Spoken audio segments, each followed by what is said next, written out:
शिव महापुराण की कथा भाग 4 में अभी तक हमने श्रवण किया कि जो चंचुला का पति बिंदुक पिशाच योनि में था, कैसे उसको शिवलोक की प्राप्ति हुई। तो आइए आज की कथा में प्रवेश करने से पहले 2 मिनट प्रेम सहित भगवान नाम संकीर्तन करते हैं। ओम नमः शिवाय, ओम नमः शिवाय,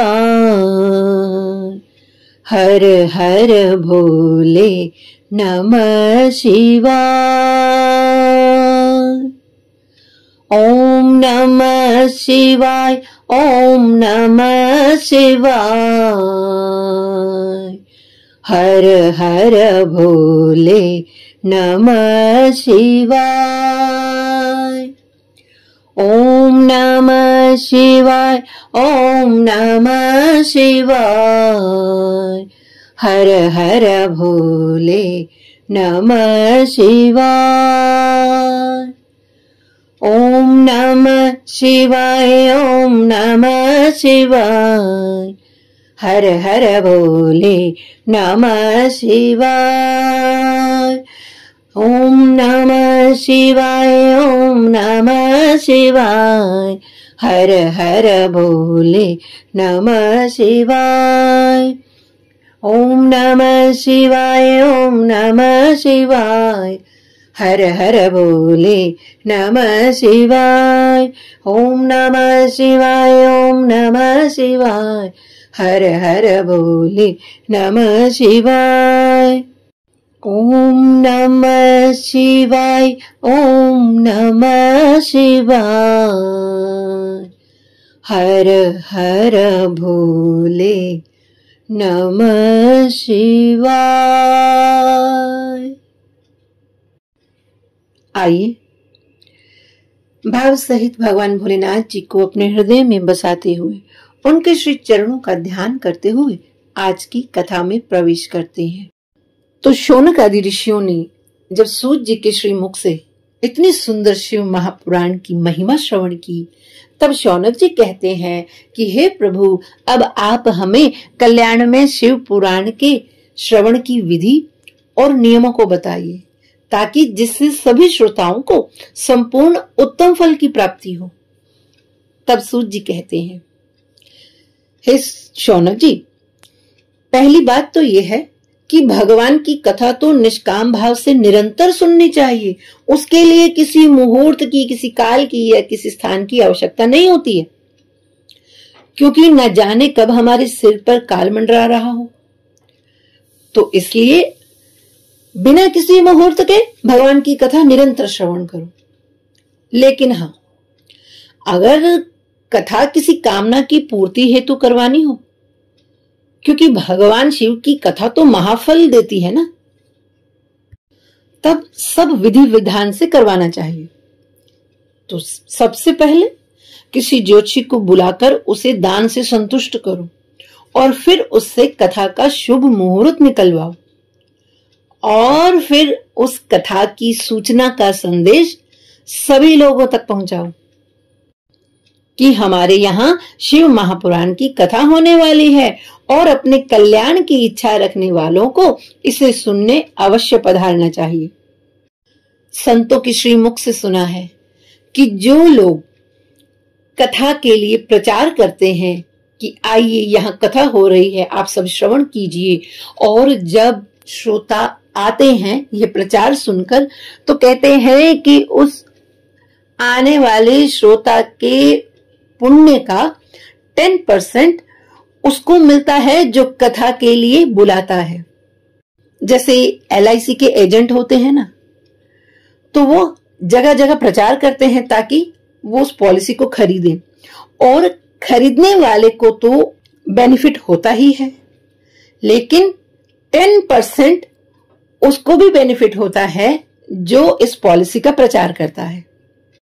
और अभी हमने शिव महापुराण के महात्म्य में भी श्रवण किया कि पता नहीं कितने जन्मों के पुण्यों का उदय होने पर ही शिव महापुराण की कथा श्रवण का हमें सुंदर अवसर प्राप्त होता है। तो इसलिए जितना हो सके उतने लोगों तक प्रचार करो कि हमारे यहाँ कथा हो रही है, आप आइए, आप आइए। अरे भले ही वो कथा आप ना करवा रहे हों, लेकिन जहां कथा हो रही है उस कथा में जाने के लिए आप सबको आग्रह कीजिए, क्योंकि इससे आने वालों का भी कल्याण होगा और कथा में बुलाने वालों का भी कल्याण होगा। क्योंकि किसी को कथा से जोड़ना ये बहुत बड़े पुण्य का काम है। अभी 2-4 दिन पहले मुझसे किसी ने पूछा भी था कि दीदी, क्या मैं आपकी कथा आगे किसी को भेज सकती हूं?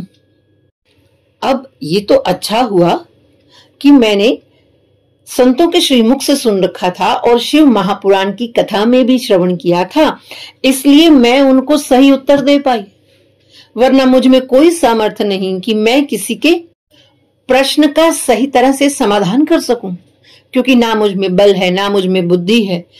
ये तो भगवान की कृपा और संतों का अनुग्रह है कि जो मैं उनके प्रश्न का सही समाधान कर पाई। मैंने उनसे यही कहा कि अरे ये तो आपके पुण्य को बढ़ाने वाला कार्य है, जितना हो सके आप ये कथा पहुंचाइए। इसलिए नहीं कि कथा मैंने गाई है, बल्कि इसलिए कि ये कथा भगवान की है और भगवान ही कहलाते हैं। जीव में अपना कोई सामर्थ्य नहीं कि वो कथा कह सके।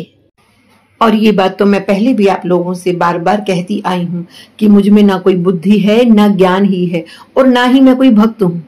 वो तो बस भगवान की अकारण करुणा और संतों के आशीर्वाद से, संतों के श्रीमुख से सुनी हुई कथा, उन्हीं का उच्छिष्ट मैं आप सब लोगों को प्रसाद रूप में वितरण करती हूँ। तो इसी बात पे भगवान का जोर से एक बार जयकारा लगाना तो बनता है ना जी। तो आइए हम सब मिलकर भगवान का जयकारा लगाते हैं। ओम नमः पार्वते पतये हर हर महादेव। तो हम कथा श्रवण कर रहे थे कि शौनक आदि ऋषियों को सूत जी विधि बता रहे हैं। तो सूत जी कहते हैं कि हे शौनक जी, कथा का निमंत्रण सबको देना चाहिए, और कथा में जो आते हैं वे स्वयं नहीं आते, भगवान स्वयं उनका चयन करते हैं। वो महाभाग्यशाली होते हैं, भगवान स्वयं उनमें विराजमान होते हैं। इसलिए वक्ता श्रोताओं की वंदना करता है, प्रणाम करता है, और श्रोता वक्ता को प्रणाम करते हैं, क्योंकि स्वयं प्रभु विराजमान होकर ही कथा कहते हैं और कथा सुनते हैं। इसलिए दोनों की महिमा है, श्रोता की भी और वक्ता की भी। अब शिव कथा के स्थान के बारे में बताते हुए सूत जी कहते हैं कि शिव पुराण की कथा सुनने के लिए मंदिर, तीर्थ, वन में या घर में ही उत्तम स्थान का निर्माण करना चाहिए, और कथा बांटने वाले विद्वान के प्रति कभी बुरी भावना नहीं रखनी चाहिए, और कथा में आने वाले विघ्नों को दूर करने के लिए सर्वप्रथम गणेश जी की पूजा करनी चाहिए, और फिर भगवान शिव की और शिव महापुराण की भक्ति भाव से पूजा करें।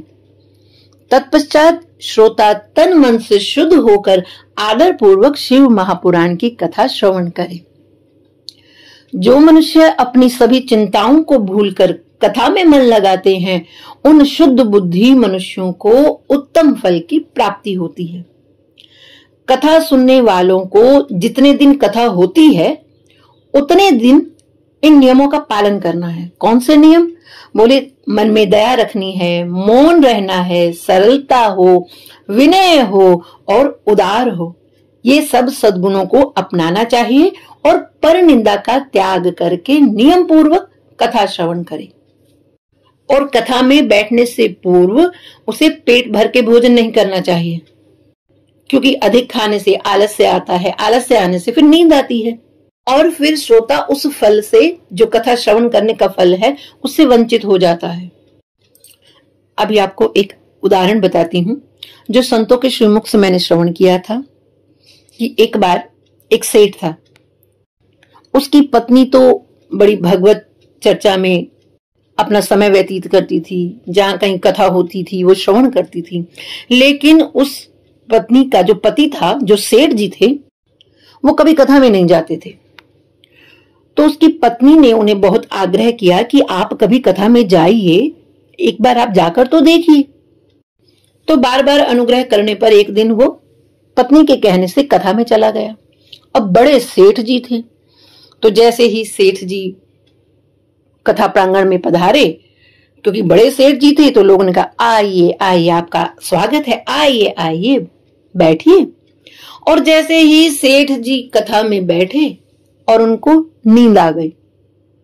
कथा कब पूरी हुई पता ही नहीं चला, और सब श्रोता भी घर चले गए, व्यास जी भी घर चले गए।